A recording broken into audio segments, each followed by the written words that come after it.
Morning दोस्तों, स्वागत है आपका हमारे इस यूट्यूब चैनल पे जिसका नाम है जीएस क्लब। तो दोस्तों, आज हम लोग फिर से आ गए हैं बिहार पुलिस के सेट नंबर 2 के साथ। जैसा कि आपको पता है कि हमने बिहार पुलिस के एसआई के लिए सेट स्टार्ट किया था, जिसमें से सेट 1 का पार्ट 1 और पार्ट 2 का हमने यूट्यूब डब पे वीडियो डाल दिया है। अगर आपने वो वीडियो नहीं देखा है उस सेट का, तो आप जाके उस सेट को देख सकते हैं, जिसमें हर एक क्वेश्चन को हर एक ऑप्शन के साथ हमने डिस्क्राइब किया है। तो दोस्तों, आज हम लोग आए हैं सेट नंबर 2 के साथ। 2 में हम लोग अब देखेंगे ये जो 2 का पहला वीडियो है, इसमें हम लोग देखेंगे 25 क्वेश्चन। तो स्टार्ट करते हैं ये सेट का पहला क्वेश्चन क्या है दोस्तों, चलिए देखते हैं। तो पहला क्वेश्चन है दोस्तों कि चोल शासक किस धर्म के अनुयायी थे।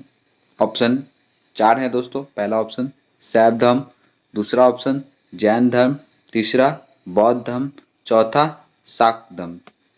अब इसका आंसर क्या होगा दोस्तों? तो इसका आंसर होगा ए, शैव धर्म। एक्चुअली उसमें बात क्या था दोस्तों कि चोल शासक जो थे, जो शैव धर्म के अनुयायी थे, उनका बहुत अच्छे से मतलब एक तरह से संरक्षण उन्हें दिया करते थे। उन्हें हर एक चीज में उनकी हेल्प किया करते थे। इस कारण क्या हुआ, जो शैव धर्म है उसका उदय अधिक हुआ किसके, चोल के समय। तो इसलिए उस समय के ज्यादा अनुयायी किस समय किस धर्म के हुआ करते थे, तो शैव धर्म के ही अनुयायी हुआ करते थे। और इस धर्म को एक और नाम से जाना जाता है दोस्तों, उसका नाम है द्रविड़ धर्म।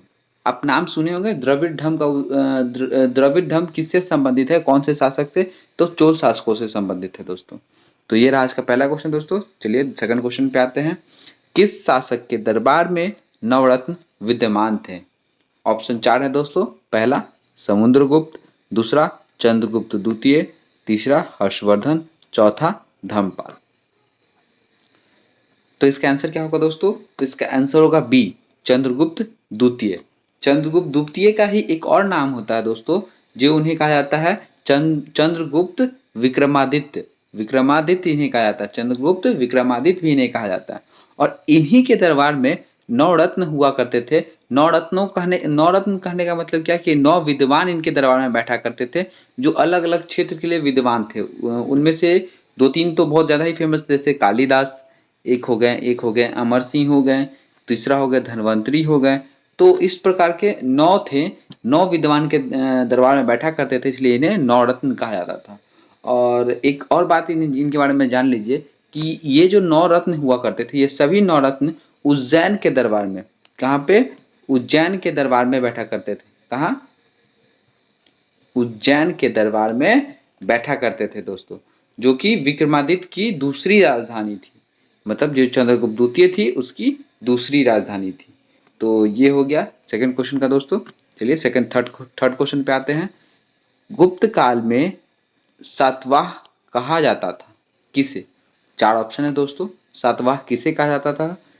तो जिला प्रशासन के प्रमुख को, दूसरा समिति के प्रमुख को, तीसरा व्यापारिक कारवां के प्रमुख को, चौथा श्रेणी के प्रमुख को। तो इसका आंसर क्या होगा दोस्तों? तो इसका आंसर होगा सी, व्यापारिक कारवां के प्रमुख के। एक्चुअली उसमें बात क्या होता था दोस्तों कि गुप्त काल के समय सातवाह उसे कहा जाता था जो जैसे एक कारवां जा रहा है व्यापार करने के लिए दूसरी जगह, उनमें से जो प्रमुख हुआ करता था उन्हें कहा जाता था क्या, सातवाह। सातवाह कहा जाता था दोस्तों। तो ये एक ये जो व्यापारिक कुल होता था, ये व्यापारिक कुल उस समय होता था कुलीन वर्ग होगा। कुलीन वर्ग कहने का मतलब श्रेष्ठ वर्ग, जो धनी वर्ग है उनका होता था ये कुलीन वर्गों का। तो इसलिए उसे सातवाह कहा जाता था दोस्तों। तो ये रहा इसका आंसर सी।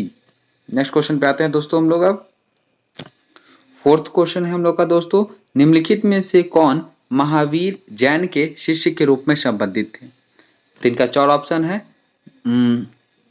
मकली गोसल, पूरन कश्यप, पकुद कचियान और अजीत कौशंबिलीन।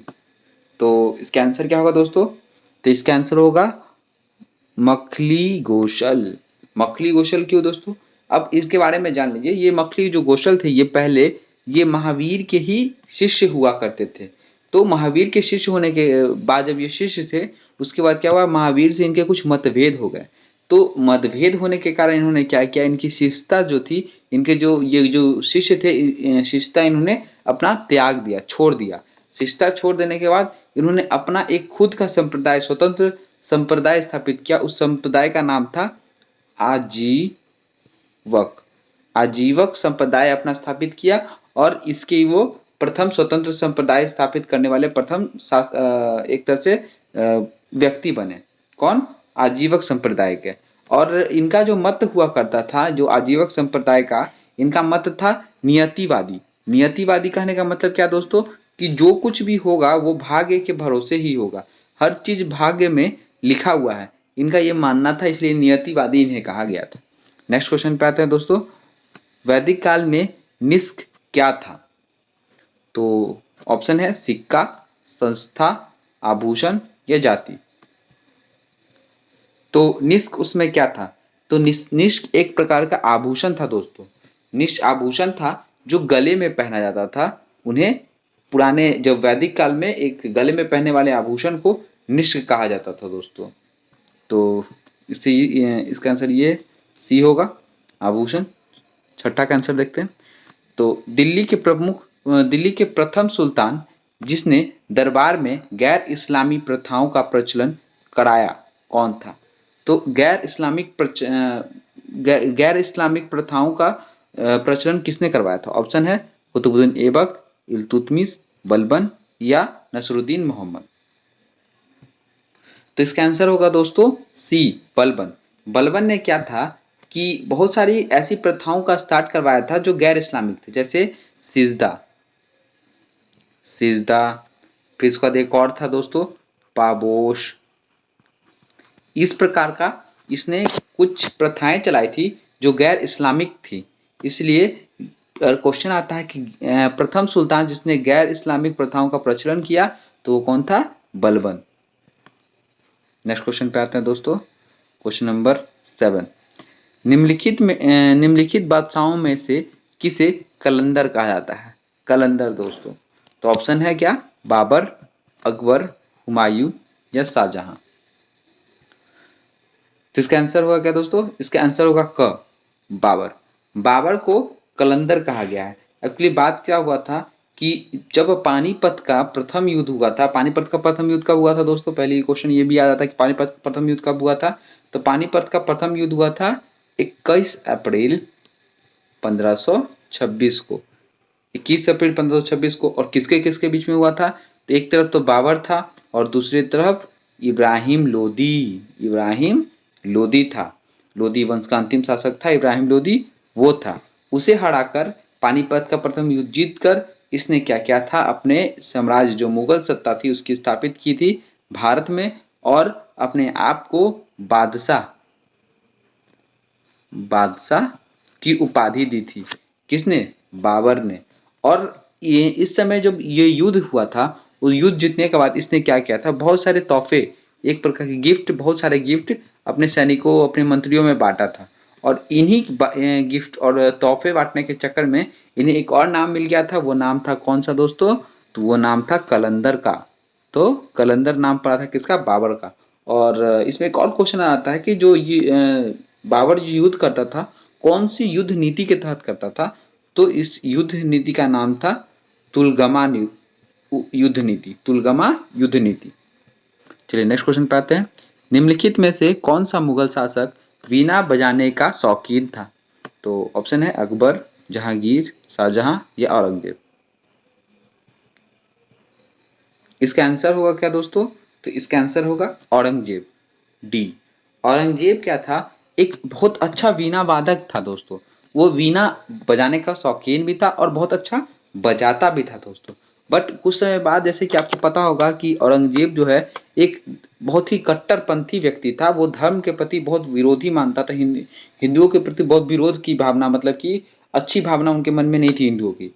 तो उन्हें लगा क्या कि उनका मानना था बाद में आगे चलकर कि जो संगीत है, जो म्यूजिक है, वो क्या है? इस्लाम का विरोधी है, इस्लाम का विरोधी है। इसी कारण उन्होंने क्या किया? इस पे पाबंदी लगा दी और भारतीय शास्त्रीय जो किताबें थी, जो पुस्तकें थी, उसका भी अनुवाद कराने लगा। इंडियन बुक को अनुवाद कराने लगा किसमें?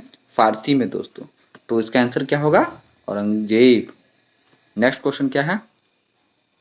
शिवाजी का राज अभिषेक कब हुआ था? चार ऑप्शन: 14 जून 1653, 14 जून 1660, 14 जून 1665, 14 जून 1674। तो इसका आंसर क्या होगा दोस्तों? इसका आंसर होगा डी, 14 जून 1674। 14 जून 1674 को इनका किसका, शिवाजी का राज्याभिषेक हुआ था। और इसका राज्याभिषेक किसने करवाया था? तो एक काशी के प्रसिद्ध पंडित थे जिनका नाम था गंग भट्ट। गंग भट्ट इनका नाम था और इन्होंने ही शिवाजी का राज्याभिषेक करवाया था। कब? 14 जून 1674 को। और राज्याभिषेक जो करवाया था उस समय इन्हें एक उपाधि भी दी गई थी। उस उपाधि का नाम क्या था? छत्रपति। जैसे कि अभी बोला जाता है ना छत्रपति शिवाजी, तो छत्रपति की उपाधि कब मिली थी?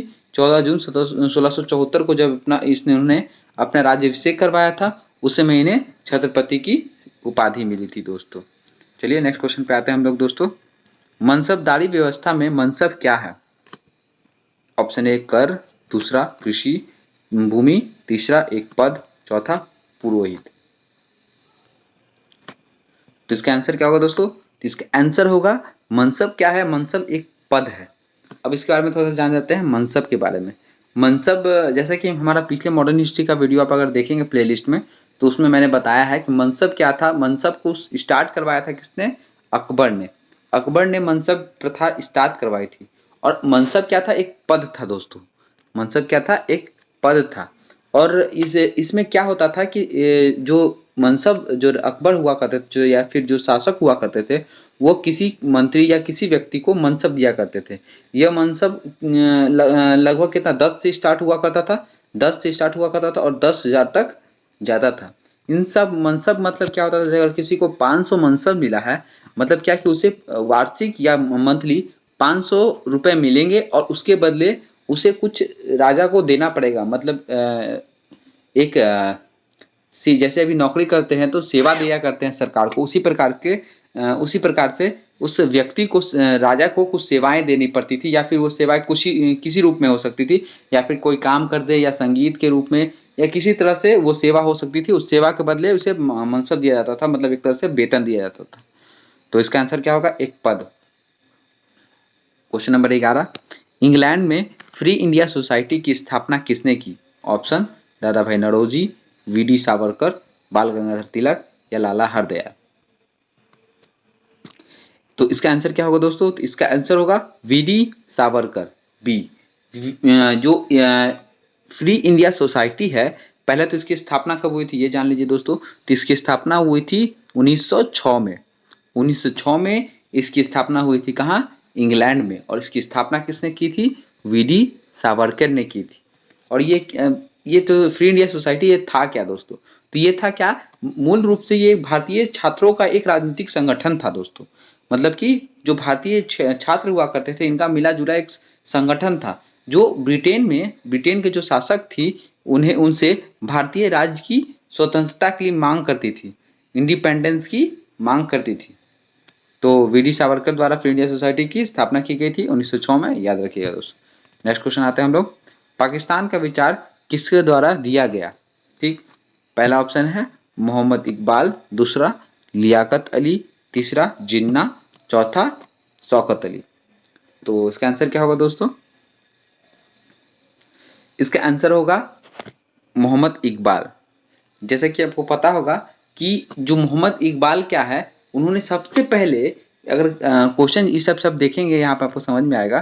क्वेश्चन में क्या लिखा है? पाकिस्तान का विचार किसके द्वारा दिया गया था? पाकिस्तान का विचार मतलब पाकिस्तान, दो क्वेश्चन इससे बनते हैं दोस्तों, कभी कंफ्यूजन वाला क्वेश्चन है। पहला आता है कि पाकिस्तान शब्द ये किसके द्वारा दिया गया है, तो इसमें इसका आंसर दूसरा होता है। और ये पाकिस्तान का विचार किसके द्वारा दिया गया, इसमें आंसर दूसरा होता है। चलिए देखते हैं पहले इस क्वेश्चन के हिसाब से पाकिस्तान का विचार किसके द्वारा दिया गया था। तो मोहम्मद इकबाल द्वारा दिया गया था। तो ये विचार किसके द्वारा? मोहम्मद इकबाल द्वारा दिया गया था। कब दिया गया था? 1930 में दिया गया था। 1930 में एक अखिल भारतीय मुस्लिम लीग की बैठक हुई थी, जिसमें पाकिस्तान बनाने का विचार दिया गया था। सबसे पहले किसके द्वारा? तो मोहम्मद इकबाल के द्वारा। और जबकि हम जानेंगे कि पाकिस्तान शब्द का सबसे पहले जिक्र किसने किया, तो सबसे पहले प्रयोग कब हुआ था? 1933 में इसका सबसे पहले प्रयोग हुआ था। कब? 33 में सबसे पहले, 1933 में सबसे पहला प्रयोग हुआ था। ये किसने प्रयोग किया था? तो कैम्ब्रिज विश्वविद्यालय है, उसके एक छात्र थे, छात्र का नाम क्या था? रहमत अली। रहमत अली, रहमत अली द्वारा सबसे पहले पाकिस्तान शब्द का प्रयोग किया गया था। और ये प्रयोग, ये जो शब्द है, इसका प्रयोग किस चीज में किया गया था? तो एक पत्र था, उस पत्र का नाम था नाउ नाउ और नेवर। नाउ और नेवर उस पत्र का नाम था। उसी पत्र में सबसे पहले पाकिस्तान शब्द का प्रयोग किया गया था। नेक्स्ट क्वेश्चन आते हैं, किस वायसराय द्वारा कांग्रेस को प्रतिबंधित कर दिया गया था? ऑप्शन है Lord Chelmsford, Lord Hardinge, Lord Canning और लॉर्ड वेलिंगटन। तो इसका आंसर क्या होगा दोस्तों? तो इसका आंसर होगा option number D, Lord Wellington. Actually बात क्या था दोस्तों, जो द्वितीय गोलमेज सम्मेलन हुआ था, सबसे द्वितीय गोलमेज सम्मेलन कब हुआ था दोस्तों? तो 1 दिसंबर 1931 को जो द्वितीय गोलमेज सम्मेलन हुआ था, जिसमें गांधी जी पार्ट लिए थे, एकमात्र गोलमेज सम्मेलन में गांधी जी ने पार्ट लिया था, जो 1931 में हुआ था द्वितीय गोलमेज सम्मेलन, उसमें गांधी जी ने पार्ट लिया था। उस पार्ट लेने के बाद जब ये भारत लौट रहे थे, इंडिया वापस आ रहे थे अपने देश में, तो उस समय क्या हुआ कि जो वेलिंगटन थे, उनके मन में ये बात आई कि अगर गांधी जी फिर से वापस आते हैं तो यहाँ पे फिर से वो आंदोलन, जो सविनय अवज्ञा आंदोलन चल रहा है, सविनय अवज्ञा आंदोलन, उसे फिर वो फिर स्टार्ट हो जाएगा, या फिर उपद्रव स्टार्ट हो जाएगा, या विद्रोह स्टार्ट फिर से हो सकता है। इसी कारण के लिए उन्होंने सबसे पहले वायसराय हैं जिनके द्वारा कांग्रेस को प्रतिबंधित कर दिया गया, या उन्होंने सोचा कि अगर कांग्रेस को प्रतिबंधित कर दिया जाए तो कोई ना अधिवेशन होगा, ना कोई सम्मेलन होगा, जिससे क्या होगा कि कोई विद्रोह की भावना पैदा नहीं होगी। तो इसका आंसर क्या होगा? Lord Wellington. नेक्स्ट क्वेश्चन आते हैं दोस्तों। नेक्स्ट क्वेश्चन है हमारा कि शारदा बिल निम्नलिखित में से किससे संबंधित है? तो शारदा बिल किससे संबंधित है? पहला है नवजात शिशु की हत्या, दूसरा विवाह की आयु, तीसरा विधवा विवाह, चौथा सती। तो इसका आंसर क्या होगा दोस्तों? इसका आंसर होगा विवाह की आयु। अब इसके बारे में थोड़ा सा जान लेते हैं, शारदा बिल के बारे में। तो शारदा बिल के बारे में जान लेते हैं। शारदा बिल का जो आया था, ये कब आया था? तो शारदा बिल जो है सबसे पहले आया था 1929 में। और ये शारदा बिल है, ये किसके नाम पे रखा गया है? तो ये शारदा बिल रखा गया है हरविलास शारदा, उनका नाम था, उन्हीं के नाम पे ये शारदा बिल लाया गया था। उन्होंने, हरविलास शारदा ने ही बहुत प्रयास किया था कि एक कानून बनाया जाए जिसके तहत क्या किया जाए, जो लड़की, जो गर्ल है, उनकी शादी की जो उम्र है वो 14 वर्ष कर दी जाए, और जो बॉय है, जो लड़के हैं, उनके शादी का उम्र 18 वर्ष की जाए। तो इन्हीं के तहत इनके प्रयासों के तहत एक बिल आया था जिसे शारदा बिल कहा गया 1929 में। किनके द्वारा? हरविलास शारदा के प्रयासों के द्वारा। तो नेक्स्ट क्वेश्चन आते हैं दोस्तों, बंगाल टेंडेंसी एक्ट किस वर्ष लागू हुआ? ऑप्शन है 1884, 1885, 1886, 1887। तो इसका आंसर क्या होगा दोस्तों? तो इसका आंसर होगा 1885। 1885 में सबसे पहले बंगाल टेंडेंसी एक्ट आया था। और ये जो बंगाल टेंडेंसी एक्ट था, इसमें क्या था, किसके लिए था? तो ये बंगाल टेंडेंसी एक्ट जो है, ये मेन रूप से जो बुनकर थे, किश्तकार थे उस समय के, उनके लिए था। तो ये कब आया था? 1885 में। और इस डेट के बारे में एक और जान लीजिएगा बात, कि 1885 में ही इंडियन नेशनल कांग्रेस की स्थापना हुई थी एओ हुम ने के द्वारा। तो ये कुछ 1885 से याद आने वाली चीज थी, वो मैंने बता दिया। अब नेक्स्ट क्वेश्चन आते हैं हम लोग, भारत में सर्वप्रथम किस राज्य ने लोक आयुक्त अधिनियम को लागू किया? ऑप्शन है महाराष्ट्र, उड़ीसा, राजस्थान या उत्तर प्रदेश। तो इसका आंसर क्या होगा दोस्तों? तो इसका आंसर होगा महाराष्ट्र। चलिए इसके बारे में थोड़ा जान लेते हैं। जो लोक आयुक्त को लागू किसने किया, तो इस बात को महाराष्ट्र आ जाएगा। जबकि अगर हम लोग पूछेंगे कि लोक आयुक्त को लाया कौन था, विधेयक सबसे पहले कौन लाया था, तो इस विधेयक को लाने वाला सबसे पहला राज्य था उड़ीसा। 1970 में यह विधेयक उड़ीसा में लाया गया था और 1971 में 71 में महाराष्ट्र में लागू कर दिया गया, जबकि 1970 में उड़ीसा में आया गया। सबसे पहले लोक आयुक्त अधिनियम कहाँ आया था? उड़ीसा में 1970 में। लागू सबसे पहले कहाँ हुआ? 1971 में महाराष्ट्र में। तो ये था इसका आंसर। इसमें एक और बात जान लीजिए कि जो उड़ीसा जो 1970 में ये लाया था एक्ट, इसको लागू उड़ीसा में कब हुआ? तो 1983 में इसे लागू किया गया था उड़ीसा में। आते हैं नेक्स्ट क्वेश्चन पे। कौन से अनुच्छेद के तहत भारतीय नागरिकों को 6 स्वतंत्रताएं दी गई हैं? ऑप्शन 1 अनुच्छेद 18, 19, 20 या 21। तो इसका आंसर क्या होगा दोस्तों? इसका आंसर होगा बी, अनुच्छेद 19। अनुच्छेद 19 के तहत भारतीय संविधान के द्वारा भारतीय नागरिकों को 6 प्रकार की स्वतंत्रताएं प्रदान की गई और इस 6 आज़ादियों के बारे में बात करेंगे तो इसमें बहुत सारी आज़ादी, जैसे बोलने का अधिकार, शांतिपूर्ण सम्मेलन करने का अधिकार, संघ बनाने का अधिकार, कहीं भी घूमने का अधिकार, निवास करने का अधिकार, इस प्रकार से 6 प्रकार के स्वतंत्रताएं दी गई है। कौन से आर्टिकल के तहत दोस्तों? तो ये आर्टिकल है 19 के तहत। चलिए नेक्स्ट क्वेश्चन पे आते हैं।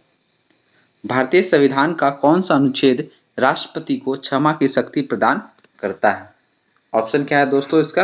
अनुच्छेद देख लेते हैं। अनुच्छेद 71, अनुच्छेद 72।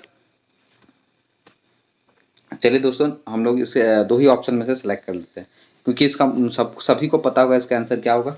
तो इसका आंसर होगा बी, अनुच्छेद 72। अनुच्छेद 72 के तहत राष्ट्रपति को क्षमा दान देने की शक्ति प्रदान है। याद रखिएगा, राष्ट्रपति को क्षमा दान मतलब वीटो पावर किसमें है? अनुच्छेद 72 में है।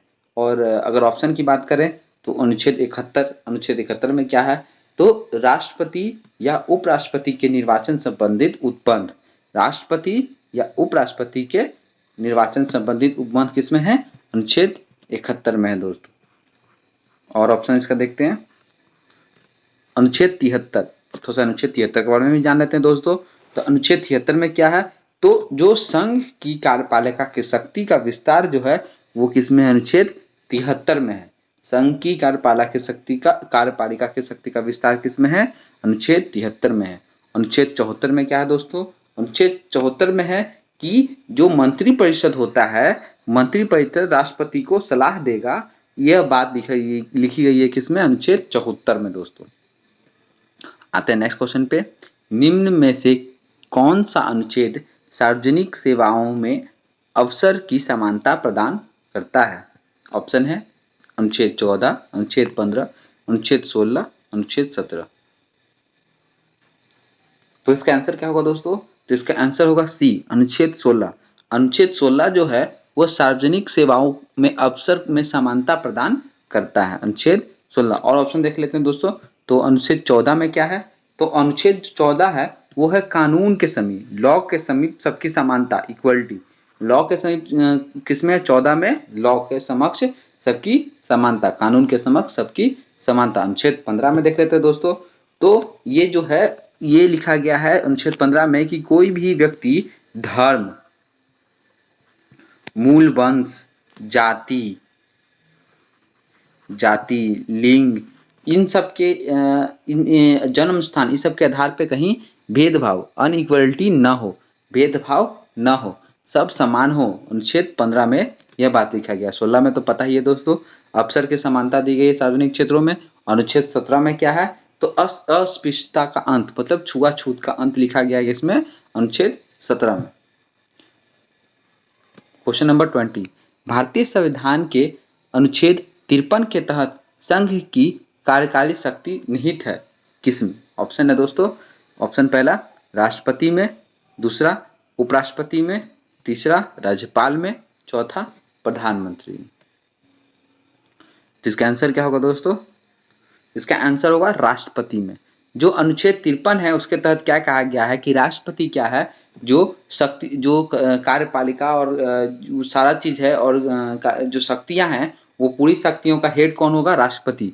तो इसलिए अनुच्छेद 53 के तहत संघ की कार्यकारी शक्ति का निहित है किसमें? तो राष्ट्रपति में दोस्तों। आते हैं नेक्स्ट क्वेश्चन पे। पॉलिटिक्स पुस्तक को किसने लिखा है जिसे राजनीतिक विचारों की एक महान कृति माना जाता है?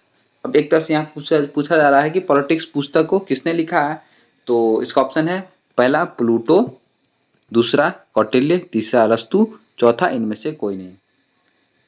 इसका आंसर क्या होगा दोस्तों? इसका आंसर होगा सी, अरस्तु। अरस्तु द्वारा ही ये एक बुक लिखी गई थी जो कि भावनाओं एवं कल्पना पर आधारित न होकर व्यवहारवादी या यथार्थवादी विचारों का स्रोत था, और उसी बुक को पॉलिटिक्स नाम दिया गया। तो पॉलिटिक्स पुस्तक के रचयिता कौन है दोस्तों? अरस्तु। अगला क्वेश्चन, लैटिन शब्द मैडिनस परमादेश का अर्थ क्या है? अब यहां पूछ रहा है मैडिनस का शब्द जो है इसका अर्थ क्या है? ऑप्शन 4 है सशरीर प्रस्तुतिकरण, अधीनस्थ न्यायालय में वाद को हटाना, प्राधिकारी को चुनौती देना, हम आदेश देते हैं। तो मैडिनस इसका बताया गया है। मैडिनस मतलब क्या? परमादेश। परमादेश मतलब क्या होता है दोस्तों? कि ऐसा आदेश जो कोई उसको टाल नहीं सकता, परम आदेश है, तो हम आदेश देते हैं। तो इस लैटिन मैडिन शब्द का मैडिनस शब्द का अर्थ क्या है दोस्तों? इसका अर्थ है हम आदेश देते हैं। ऑप्शन इसका मतलब इसका आंसर क्या होगा? 4 नंबर, हम आदेश देते हैं। आते हैं नेक्स्ट क्वेश्चन पे। भारतीय संविधान में आपात का प्रावधान किस देश से लिया गया है? अब इसके बारे में थोड़ा जान लेते हैं दोस्तों। इससे बहुत सारे क्वेश्चन आते हैं, इसलिए मैं थोड़ा सा डीप में बताने की कोशिश करूंगा। तो पहले आपात का प्रावधान किससे लिया गया? तो आपात का प्रावधान लिया गया हमारे संविधान में किससे? जर्मनी से। अब कुछ बातें जान लेते हैं कि हमारे संविधान में क्या क्या चीज कहाँ से लिया गया। सबसे पहले तो इसका 23 का आंसर सी हो जाएगा, आपात लिया गया है जर्मनी से। आयरलैंड से क्या क्या लिया गया है? तो नीति निदेशक तत्व लिए गए हैं, राष्ट्रपति का निर्वाचन लिया गया है दोस्तों, मंडल की व्यवस्था ली गई है, राष्ट्रपति द्वारा राज्यसभा में कितने सदस्य कौन कौन मनोनीत होंगे वो लिया गया है। ये कैसे लिया गया? आयरलैंड से। ऑस्ट्रेलिया से क्या लिया गया है? प्रस्तावना की भाषा ली गई है दोस्तों। दक्षिण अफ्रीका से संविधान संशोधन लिया गया है दोस्तों।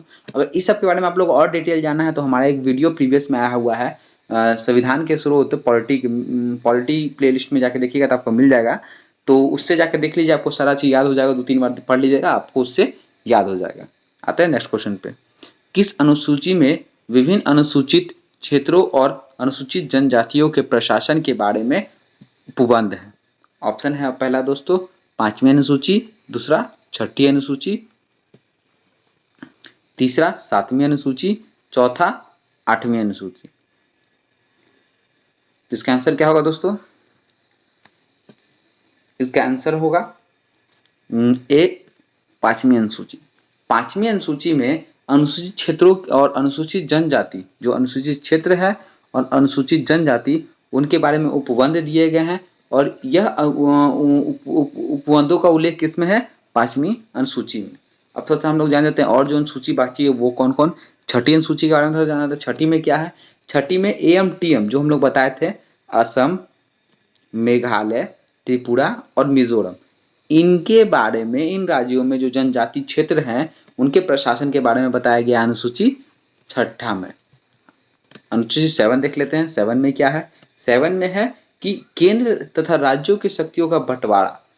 केंद्र जो सेंट्रल है और स्टेट है, इन दोनों की शक्तियों का बंटवारा दिया गया है, बताया गया है कैसे कैसे शक्तियों का बंटवारा होगा। ये कौन सी अनुसूची में है? तो 7वीं अनुसूची में है। अब 8वीं अनुसूची के बारे में जान लेते हैं दोस्तों। तो 8वीं अनुसूची में भाषाओं के बारे में बताया गया है। जैसे कि अभी पता होगा आपको कि 22 भाषाएं हैं। अभी हमारे संविधान में 22 भाषाओं का उल्लेख है। ये किस अनुसूची में है? तो 8वीं अनुसूची में है। जो अभी 92वां संविधान संशोधन हुआ था 2003 में, उसमें जोड़ा गया था मैथिली, संथाली, डोगरी, बोडो, इन सभी को जोड़ा गया था, 8वीं अनुसूची में शामिल किया गया था। आते हैं नेक्स्ट क्वेश्चन हम लोग दोस्तों, आज का लास्ट क्वेश्चन। स्वतंत्रता के पश्चात किस रियासत को भारतीय संघ में शामिल करने के लिए ऑपरेशन पोलो सैन्य कार्रवाई चलाया गया? तो इसका ऑप्शन क्या है दोस्तों? जम्मू कश्मीर, हैदराबाद, जूनागढ़ या इनमें से कोई नहीं। एक कौन सा सैनिक कार्रवाई किया गया था ऑपरेशन पोलो, इन सभी में से कोई एक राज्य को मिलाने के लिए ऑपरेशन पोलो चलाया गया था स्वतंत्रता के बाद, वो राज्य कौन है ये बताना है हम लोग को दोस्तों। तो इसका आंसर क्या होगा दोस्तों? तो इसका आंसर होगा ख, हैदराबाद। जो हैदराबाद रियासत थी उसमें एक बहुत अलग चक्कर हो गया था दोस्तों। चक्कर क्या हो गया था दोस्तों कि जो इसका शासक था, जो इसका किंग था यहाँ का, वो तो था मुस्लिम, और यहाँ की जो प्रजा थी, मतलब एक तरह से पीपुल्स थे, यहाँ के पीपुल थे हिंदू। तो यहाँ का शासक जो है वो पाकिस्तान के साथ मिलना चाहता था, जबकि यहाँ की जनता कहाँ हिंदी इंडिया के साथ मिलना चाहती थी। तो इसी कारण यहाँ पे बहुत ज़्यादा टकराव पैदा होने लगे थे। तो इसी टकराव को अंत करने के लिए स्वतंत्रता के पश्चात एक सैनिक कार्रवाई द्वारा, जिसका नाम है ऑपरेशन पोलो, उसके तहत हैदराबाद को मिला लिया गया था। तो इसका आंसर क्या होगा दोस्तों? हैदराबाद। तो आज रहा हमारा ये सेट नंबर 2 दोस्तों, जिसमें हमने 1 से 25 तक सॉल्व किया। इसको अच्छे से आप देखिए, एक दो बार देखिए, आपको समझ में आ जाएगा। कल हम लोग फिर एक नए सेट के साथ आएंगे, जो सेट रहेगा 25 से 50। अभी हमारा वीडियो थोड़ा सा आने में लेट हो रहा है दोस्तों, कुछ प्रॉब्लम हो गया है, टेक्निकल प्रॉब्लम के कारण हमारा वीडियो अभी कुछ लेट आ रहा है दोस्तों, तो इसके लिए मैं क्षमा प्रार्थी हूँ। तो चलिए हम दोस्तों कल फिर मिलते हैं हम लोग नेक्स्ट सेट के साथ, इसी के नेक्स्ट पार्ट के साथ। तो जब तक के लिए गुड नाइट।